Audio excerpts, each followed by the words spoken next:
Gang ವಿಚಾರಣೆಗೆ ಸಂಬಂಧಪಟ್ಟಂತೆ ಈಗಾಗಲೇ ಇಂದು ಎಸ್ಐಟಿಯಿಂದ ಬುರುಡೆ ಚಿನ್ನಯ್ಯನ ವಿಚಾರಣೆ ಮಾಡ್ತಾರೆ.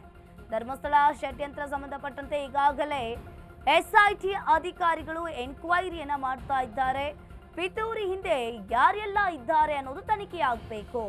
ಕಳೆದ 6 ದಿನಗಳಿಂದ ಎಸ್ಐಟಿ ವಶದಲ್ಲಿರುವ ಮಾಸ್ಕ್ ಮ್ಯಾನ್ ಕಳೆದ 6 ದಿನಗಳಿಂದ ಎಸ್ಐಟಿ ಅಧೀನದಲ್ಲಿದ್ದಾನೆ ಈ ಮಾಸ್ಕ್ ಮ್ಯಾನ್. ಧರ್ಮಸ್ಥಳಕ್ಕೆ ಕೆಟ್ಟ ಹೆಸರು ತರಲು ಷಡ್ಯಂತ್ರಕ್ಕೆ ಸಾಥ್ ಕೊಟ್ಟವರು ಯಾರು ಹಾಗಾದ್ರೆ? ಹೀಗಾಗಿ ವಿವಿಧ ಆಯಾಮಗಳಲ್ಲಿ ಈಗಾಗಲೇ ತನಿಖೆ ಕೂಡ ಆಗ್ತಾ ಇದೆ. ಇಂದು ಎಸ್ಐಟಿಯಿಂದ ಬುರುಡೆ ಚಿನ್ನಯ್ಯನ ವಿಚಾರಣೆ ಕೂಡ ಆಗ್ತಾ ಇದೆ. ಧರ್ಮಸ್ಥಳ ಷಡ್ಯಂತ್ರಕ್ಕೆ ಸಂಬಂಧಪಟ್ಟಂತೆ ಈಗಾಗಲೇ ಆತನನ್ನ ವಿಚಾರಣೆಯನ್ನ ಮಾಡ್ತಾ ಇದ್ದಾರೆ. ಪಿತೂರಿ ಹಿಂದೆ ಯಾರೆಲ್ಲ ಇದ್ದಾರೆ, ಆತ ಯಾಕಾಗಿ ಈ ರೀತಿಯಾಗಿ ಮಾಡ್ದ, ಯಾರಿದ್ದಾರೆ ಎಲ್ಲವನ್ನ ಕೂಡ ಈಗಾಗಲೇ ಎಸ್ಐಟಿ ಅಧಿಕಾರಿಗಳ ಮುಂದೆ ಈತ ಬಾಯ್ಬಿಟ್ಟಿರುವಂಥದ್ದು.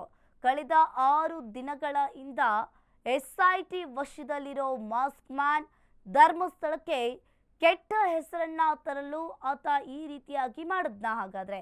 ಹೀಗಾಗಿ ವಿವಿಧ ಆಯಾಮಗಳಲ್ಲಿ ಎಸ್ಐಟಿ ಅಧಿಕಾರಿಗಳು ಕೂಡ ಆತನನ್ನ ತನಿಖೆ ಮಾಡ್ತಾ ಇದ್ದಾರೆ. ಎಸ್ಐಟಿಯಿಂದ ಬುರುಡೆ ಚಿನ್ನಯ್ಯನ ವಿಚಾರಣೆ ಕೂಡ ಆಗ್ತಾ ಇದೆ.